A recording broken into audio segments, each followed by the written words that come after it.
સમાચાર વડોદરાથી મળી રહ્યા છે કે જ્યાં વિશ્વામિત્રીની આસપાસ જે દબાણો સર્જાઈ ગયા છે તેને લઈને માહિતી મળી રહી છે કે ત્યાં સર્વેની કામગીરી કરવામાં આવી છે। વિશ્વામિત્રી પરના 13 દબાણોને દૂર કરવામાં આવ્યા છે। ભૂખી કાંસ પરના 21 દબાણકર્તાઓને નોટિસ અપાઈ છે। 12 જેટલા એકમોએ સ્વૈચ્છિક દબાણો દૂર કર્યા હતા। આગામી સમયમાં રૂપારેલ અને મસીહા કાંસ પરના દબાણો હટાવાશે।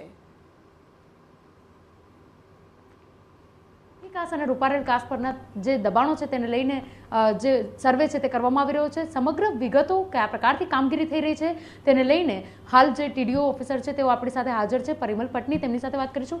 પરિમલભાઈ, કયા પ્રકારથી કામગીરી ચાલી રહી છે? કારણ કે જે રીતે દબાણો છે વડોદરા શહેર માટે ખૂબ જ આફતભર્યા આ દબાણો કહી શકાય, કેવી રીતે કામગીરી થઈ રહી છે અને કેટલા દબાણો આઈડેન્ટિફાઈ કરાયા છે? અત્યારે અમે ભૂખી કાંસ ઉપર જે સર્વે કર્યા છે એમાં 21 જેટલા મિલકતોમાં દબાણની જે જણાયા છે એને અમે નોટિસ આપી છે। 21 પૈકી 13 જેટલા દબાણો સ્વૈચ્છિક દૂર કરવામાં આવેલા છે, જે અમારી ટીમ દ્વારા ત્યાં સર્વે કરીને એ લોકોએ જાતે દૂર કર્યા છે। અને બીજા જે અમુક દબાણો છે જે અઠવાડિયામાં દૂર કરવાની અમે લોકોએ તૈયારી બતાવેલી છે। બિલકુલ, જેવી રીતે વિશ્વામિત્રીના દબાણો દૂર કર્યા, આ ભૂખી કાંસ પરના જે દબાણો છે આ દબાણો દૂર કરતી વખતે કયા પ્રકારની વિકટ પરિસ્થિતિનો સામનો કરવો પડ્યો? ભૂખી કાંસની જે વાત કરીએ તો ઘણી વખત પાછળ જવા ભૂખી કાંસની જે અંદર જવાના રસ્તા છે એ અમને ઘણા કેમ કે ઘણા નેરો છે, એ ભાગમાં જેસીબી અમારી મશીનરી જઈ શકતી નથી, એટલે અમે લોકો એને મેન્યુઅલી પછી અમે એને તોડવાનું કામ કરી રહ્યા છે।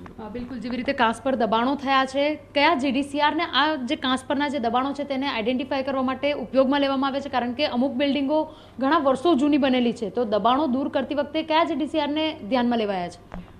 જે તે સમયે અમે જે પરવાનગી આપી હોય તો એ જીડીસીઆરને ફોલો કરતા નકશા હોય છે, એ નકશા ઉપર માર્જિન દર્શાવેલું છે, એ માર્જિનને અમે લોકો જોઈને એ માર્જિન પ્રમાણે જો વધારે હોય બાંધકામ તો એને અમે દૂર કરી રહ્યા છીએ। બિલકુલ, જેવી રીતે વાત કરીએ હાલ ભૂખી કાંસ પરની કામગીરી કરવામાં આવી રહી છે, પરંતુ શહેરની જો વિજયનગર કાંસ છે, ઈદગાહ મેદાન પાસેની જે કાંસ છે, આ ઉપરાંત જે રૂપારેલ અને મસીહા કાંસ છે ત્યાં આગળ પણ અનેક દબાણો હશે। આને લઈને કોઈ પાલિકાનું કોઈ આયોજન ખરું?